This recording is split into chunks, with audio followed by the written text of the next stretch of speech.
Ya, bismillahirrahmanirrahim. Assalamualaikum warahmatullahi wabarakatuh. Salam jumpa lagi kawan-kawan semuanya dimanapun berada. Kali ini saya akan berbagi tips ya, bagaimana caranya biar biopon atau media yang kita gunakan ini menjadi remah, ya nggak basah atau becek. Jadi media untuk pembesaran maggot ini dia remah seperti ini kawan-kawan. Ya.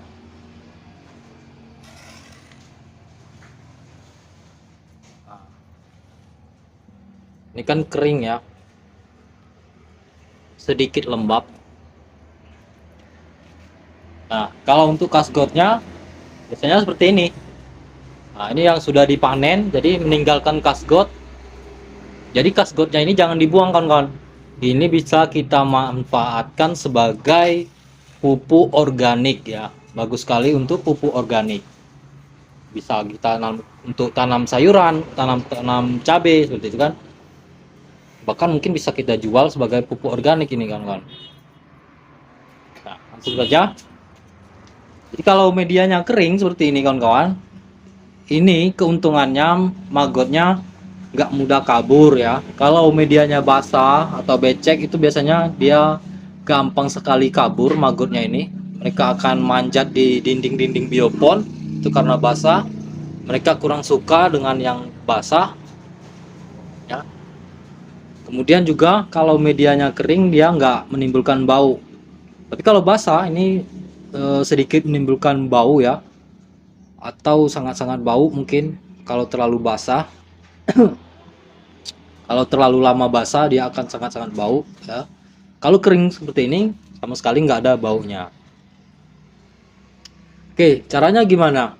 Caranya biasanya dulu ya, biasanya kalau basah itu biasanya disebabkan oleh kita gunakan sampah atau memberikan makannya ini menggunakan sampah buah, full buah, itu biasanya basah ya.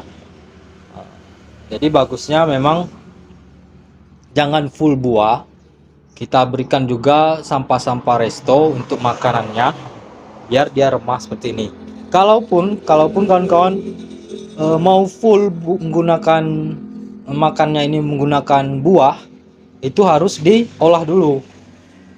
Buahnya itu misalkan kates atau semangka itu yang kandungan airnya sangat tinggi ya, itu harus dihancurkan dulu, dirajang dulu ya, dicacah dulu kecil-kecil, atau kalau punya mesin pencacah itu digiling dulu, dicacah dulu buahnya jadi halus seperti bubur, baru kita campurkan dengan apa? Campurkan dengan semacam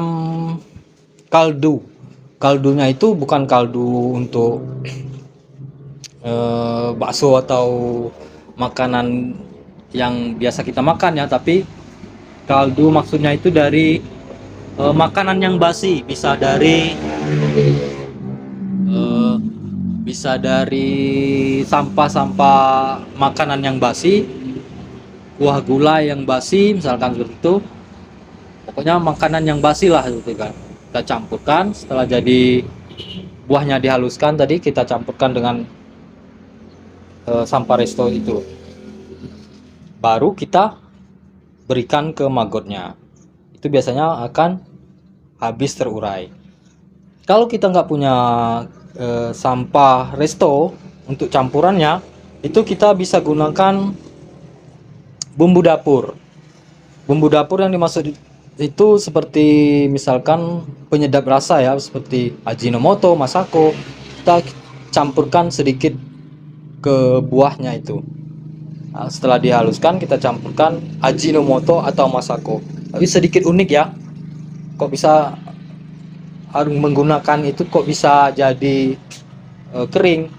Mungkin ya. Itu karena ada bau-bau kaldunya di bumbu dapur itu. Makanya maggot akan suka dan akan terurai habis nantinya. Itu kalau menggunakan full buah. Nah, memang bagusnya jangan full buah lah ya. Kita selingi dengan sampah-sampah yang lain. Bisa menggunakan kotoran hewan atau dengan makanan resto ya, sampah resto. Itu yang paling bagus. Kalau sampah resto otomatis dia bakalan kering. Itu saya jamin kalau menggunakan sampah resto. Nah, kalau kawan-kawan sudah terlanjur misalkan medianya ini sudah terlanjur basah, menggunakan buah ya udah terlanjur basah. Terus mengatasinya bagaimana? Cara mengatasinya itu kawan-kawan harus misalkan ini basah ya, basah, itu kita campurkan saja dengan dedak atau serbuk gergaji. Kita taruhkan ya, kita siram dengan dedak atau serbuk gergaji. Kalau bisa serbuk gergaji aja, kalau dedak itu kan ada nilai ya. Kita harus beli sekarang itu berapa, kalau dedak itu 3.000 kalau nggak salah. Dan juga kalau dedak mending kita berikan dengan ayam saja daripada kita berikan ke maggot. Atau bisa juga dengan kotoran hewan tadi. Kalau dengan kotoran hewan juga itu otomatis bioponnya akan kering ya. Ya. Medianya akan kering kalau menggunakan kotoran hewan.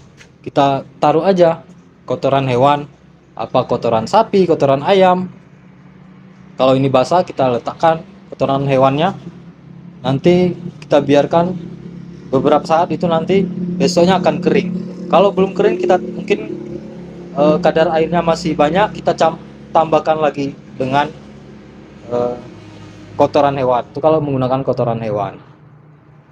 Tapi jangan menggunakan tanah kawan-kawan. Kalau basah jangan menggunakan tanah. Misalkan ini udah basah, kita siram dengan tanah yang kering, itu biasanya dia akan lengket ya. Kalau menggunakan tanah akan lengket ya, berat seperti itu kawan-kawan.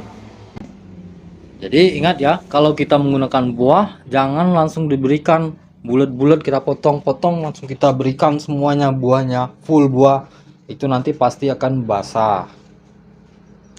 Kalau basah, kalau lama sampai 2 hari 3 hari itu akan menimbulkan bau.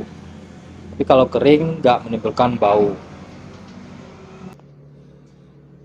Dan juga kalau kering itu enak sekali kita panennya kawan-kawan. Ini tinggal kita ayak saja untuk panen manualnya ya.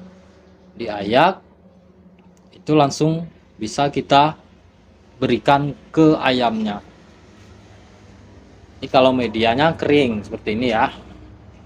Jadi sangat gampang kawan-kawan untuk membuat media kering. Kalau saya sarankan kawan-kawan gunakanlah media kering, apalagi yang lingkungannya dekatan ya, berdekatan, rumahnya berdekatan, biar nggak menimbulkan bau yang menyengat. Dan juga kita enak ya melihatnya kalau kering seperti ini. Apa ya, nggak menjijikan, tapi kalau basah itu sepertinya menjijikan kawan-kawan. Tapi kalau kering tuh ya.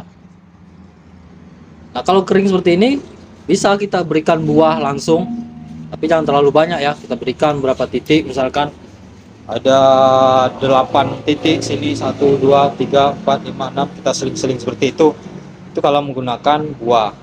Kalau sudah benar-benar kering seperti ini, mudah-mudahan dia nggak akan basah, terlalu basah ya. Paling dia akan lembab saja.